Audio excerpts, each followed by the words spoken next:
जय श्री श्याम बाबा की।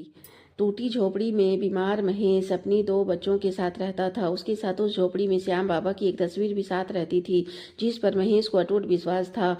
महेश दूसरों की खेत में काम कर किसी तरह अपने बच्चों को पाल रहा था। गरीबी इतनी गहरी कि हर रात सोते समय सिर्फ आंखें बंद होती थी, भूख नहीं।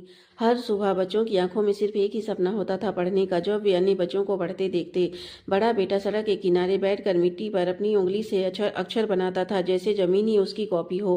वे अक्सर पिता से सवाल करते थे, पिताजी क्या हम स्कूल जा सकते हैं? पर स्कूल जाने के लिए कपड़े चाहिए थी, किताबें चाहिए थी, पेट में ताकत होनी चाहिए थी, या तीनों ही उनके पास नहीं थे। बड़ा बेटा पिता के काम में सहायता करता था। एक दिन खेत में काम करते हुए बड़ा बेटा बेहोश हो गया। कुछ देर बाद उसे होश आया, पर उसे बहुत तेज बुखार था। कुछ दिनों तक घरेलू उपचार से बुखार तो नहीं उतरा, लेकिन उसकी स्थिति बहुत ही खराब हो चुकी थी। आंखें धंस गई, होंठ फट गए, शरीर तप रहा था, शरीर सूख गया था। गांव के वैद्य ने उसे शहर के डॉक्टर के पास ले जाने को कहा। पिता ने लोगों से मदद मांगी। किसी ने 5 रुपए, किसी ने 10 रुपए की मदद की, किसी ने ताना मारा कि बच्चे पैदा पाल नहीं सकते तो पैदा क्यों किए। किसी ने कहा कि कैसे लौटाओगे, किस आधार पर दे, पर किसी तरह जोड़कर 100-150 रुपये हुए। दवाई के लिए बहुत कम थे, पर किसी तरह महेश बेटे को लेकर अस्पताल पहुंचा। डॉक्टर साहब ने टेस्ट कर बताया कि टाइफाइड हुआ है।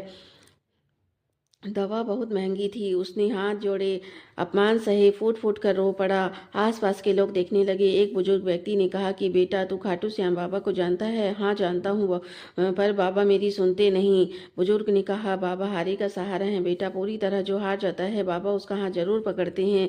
उस रात महेश अपने बेटे के पास बैठकर पूरी रात बाबा श्याम को पुकारता रहा। सुबह डॉक्टर साहब ने आकर चेक किया तो आश्चर्यचकित रूप से बेटे का पूरा शरीर नॉर्मल हो चुका था। डॉक्टर हैरान थे कि यह कैसे हो सकता है, अभी तो एक खुराक दवा ही पड़ी है। महेश जमीन पर बैठकर घुटनों के बल वहीं बाबा श्याम को मन ही मन धन्यवाद देता रहा। एक हफ्ते बाद जब बेटा डिस्चार्ज हुआ तो वे घर आए और गांव के लोगों ने बताया कि एक बस फ्री सेवा खाटू श्याम बाबा के दरबार जा रही है। सभी लोग उस बस में बैठकर चले गए। वहां पुरोहित ने कहा कि कल एक सेठ जी को सपना आया था कि आज खाटू श्याम के दरबार पर एक लाचार पिता अपने बच्चों को लेकर आएगा, तो उनकी परवरिश कर। सेठ जी उन बच्चों को परवरिश करना चाहते हैं, अगर तुम चाहो तो महेश ने इसे बाबा का आशीर्वाद समझकर स्वीकार किया। सेठ जी और बाबा श्याम का शुक्रिया किया। हारे का सहारा खाटू के श्याम बाबा।